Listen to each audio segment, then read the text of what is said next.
Con su venia, senador presidente, por supuesto que de la misma manera que han hecho mis compañeros, nos hemos sumado ya desde hace varias semanas a la campaña #Diles que voten, promoviendo el voto de los latinos en el proceso electoral en los Estados Unidos el próximo 8 de noviembre.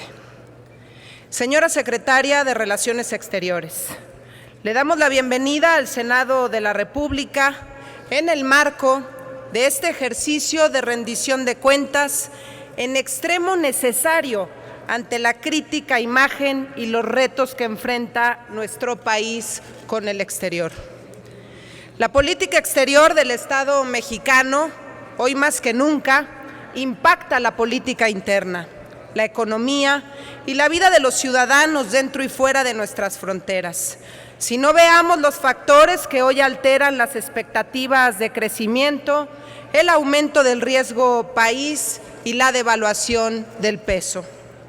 Desde Acción Nacional tenemos claro que México debe tener una participación proactiva en la arena internacional.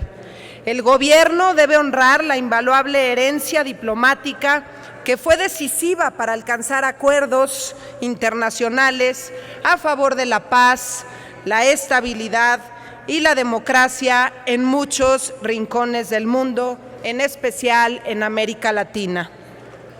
Deseamos que México vuelva a ser líder en la comunidad internacional. Hoy, permítame decirle, señora secretaria, que la política exterior de nuestro país, en lugar de provocar orgullo, nos ha sumido, en especial en las últimas semanas, en la más profunda vergüenza. La política exterior, a lo largo de este sexenio, ha sido un verdadero desastre. Tras 4 años, seguimos esperando definiciones y acción desde la Cancillería. Hace un año, en esta misma tribuna, señalábamos la necesidad de tomar una postura decidida contra los dichos xenófobos vertidos en nuestro vecino país del norte, y hoy conocemos el desenlace tan lamentable. Pero no dejemos que la coyuntura nos distraiga de las cuestiones estructurales.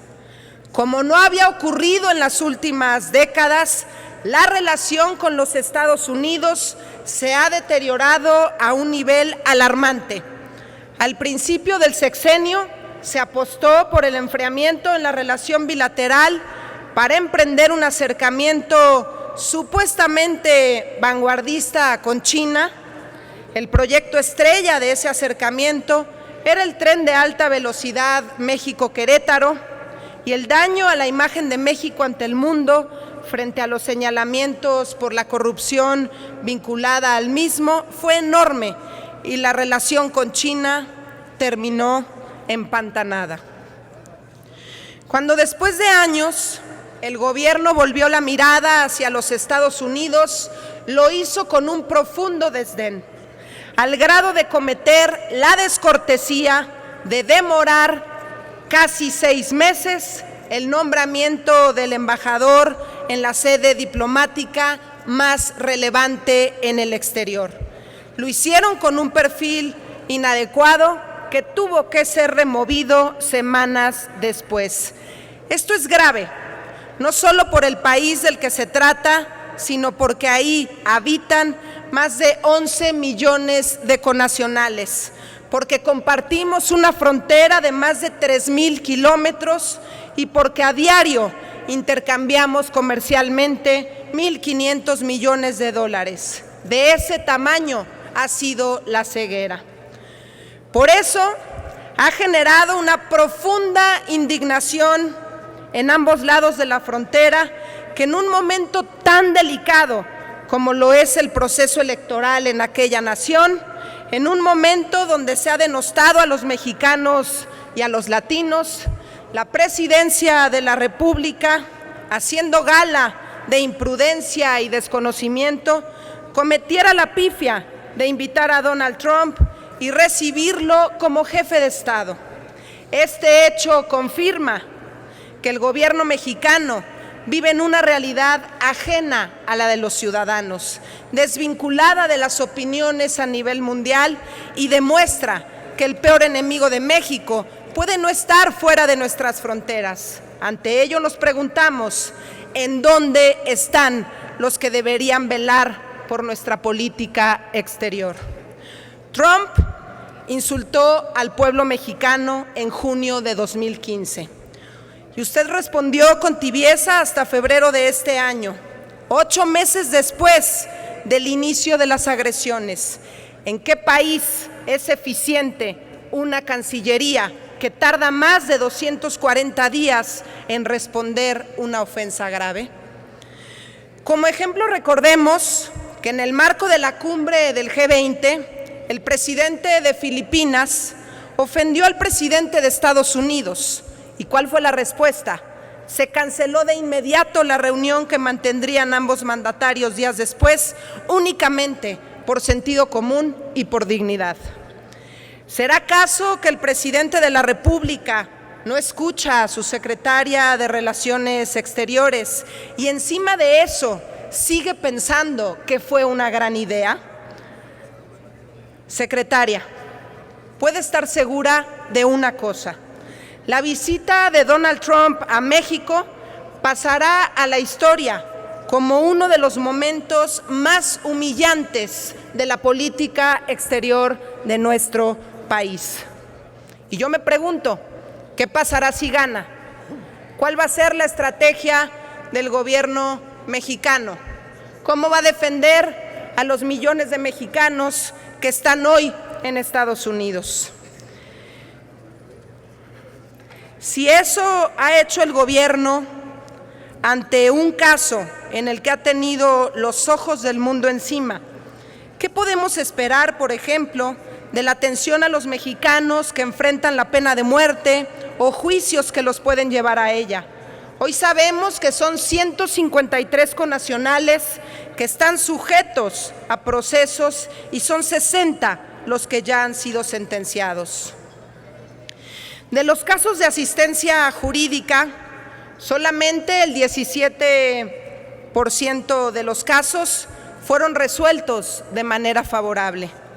Los senadores de Acción Nacional, como creyentes de la dignidad y el respeto a la vida, le pedimos que emprenda una estrategia eficiente en materia de protección a estos mexicanos y de acompañamiento desde la detención, sobre todo cuando el número de casos de brutalidad policial en Estados Unidos y de persecución a los migrantes se ha acentuado.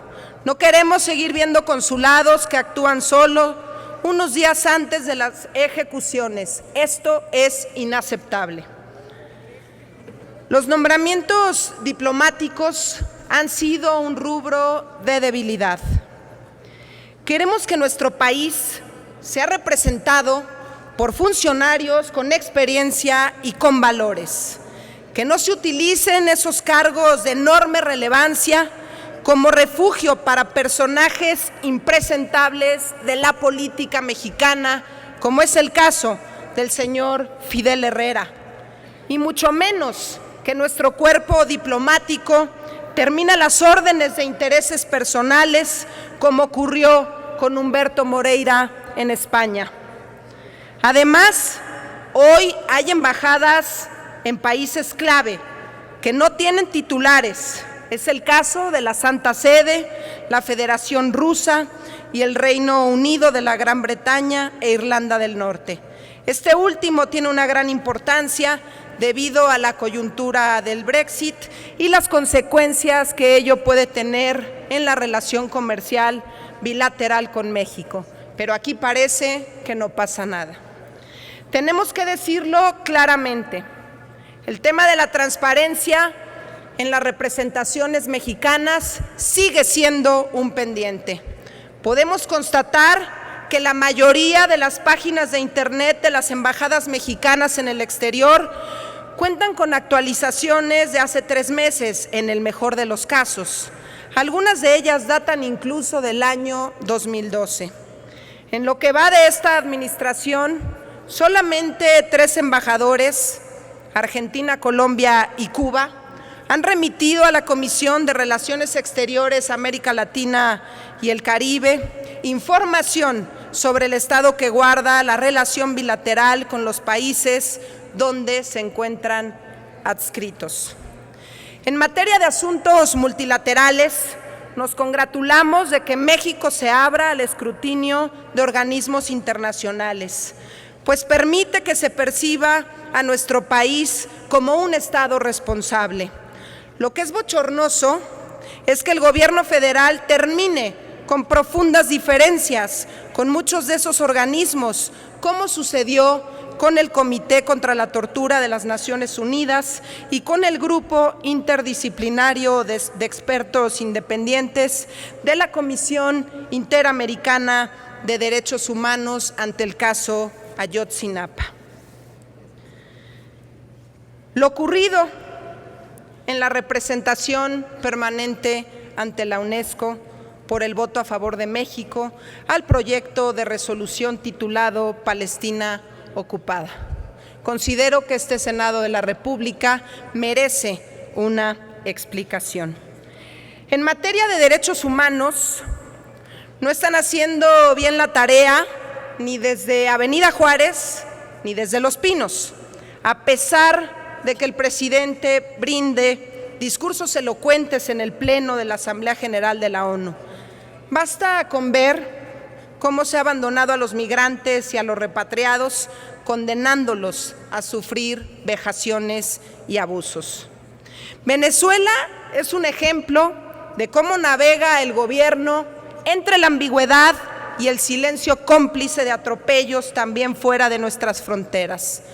Nuestros llamados reiterados a la Cancillería para que se tomara una posición firme y con respeto a los derechos humanos han sido una y otra vez ignorados.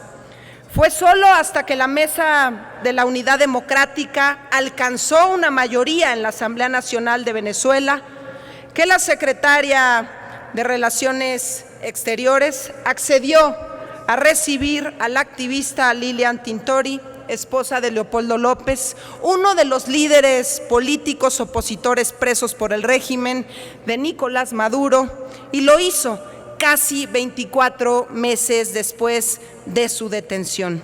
Me gustaría preguntarle, ¿qué estado de la comunidad internacional que pregone la responsabilidad global se pronuncia sobre una crisis de derechos humanos de tal magnitud 24 meses después?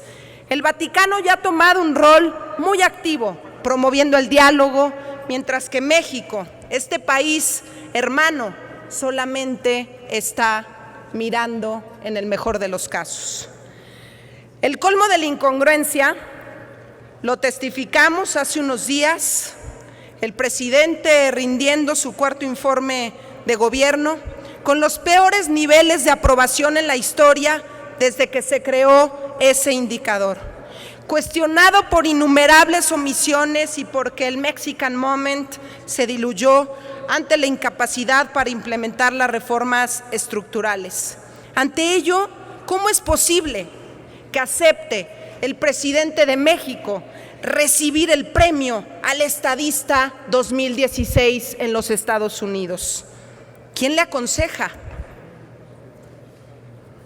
Como país, debemos abandonar la diplomacia de reflectores para dar paso a una verdadera estrategia en materia de política exterior. Necesitamos que México vuelva a ser un actor líder y no solo uno reactivo y expectante. Están frente a nosotros coyunturas históricas que marcarán las próximas décadas por la recomposición de los equilibrios mundiales. Ahí está el proceso de normalización de las relaciones entre los Estados Unidos y Cuba. Habrá que prepararnos ante los crecientes cuestionamientos al comercio internacional que han llevado al Brexit y analizar a detalle los costos y beneficios del TPP. En materia de migración, no quiero dejar de mencionar que desde este Senado de la República hemos levantado la voz a favor de la protección de la migración infantil no acompañada, enfatizando que su atención no debe ser persecutoria, sino con un rostro humano. ¿Cómo está atendiendo la Cancillería tan delicado problema? Conscientes de que deben trabajar una agenda bilateral con la Secretaría de Gobernación. Debemos aprovechar además nuestra participación en los foros internacionales y volver a ser un país referente en la toma de decisiones trascendentales. ¿Qué papel jugó nuestro país en la negociación de paz en Colombia? ¿Qué gestiones diplomáticas está haciendo hoy nuestra Cancillería en la crisis que vive Venezuela? ¿Cuáles son los esfuerzos mexicanos para distender la crisis política de Nicaragua? Estamos a tiempo. Sabemos que las preguntas son muchas y las respuestas serán, por desgracia, muy pocas. Exhortamos a este gobierno a que dé el golpe de timón que se requiere. Los 2 años que le quedan son tiempo muy valioso, como dicen, para mover a México, para sacarlo de la humillación y llevarlo al lugar que le corresponde en el concierto internacional. Somos, en este Senado de la República, corresponsables de la política exterior. Tenemos la facultad exclusiva. Quisiéramos tener aquí más seguido a la canciller dialogando con nosotros, haciendo política, logrando impulsar de la mano con el Congreso, concretamente con este Senado, la agenda en materia de política exterior. Estamos a tiempo de recuperar esa diplomacia de principios, de recuperar esa diplomacia de ideales, de recuperar esa diplomacia de causas y de recuperar esa diplomacia de compromiso. Esa que nos ha generado orgullo y que nos ha distinguido siempre, insisto, hagámoslo, estamos a tiempo. Es cuanto, presidente.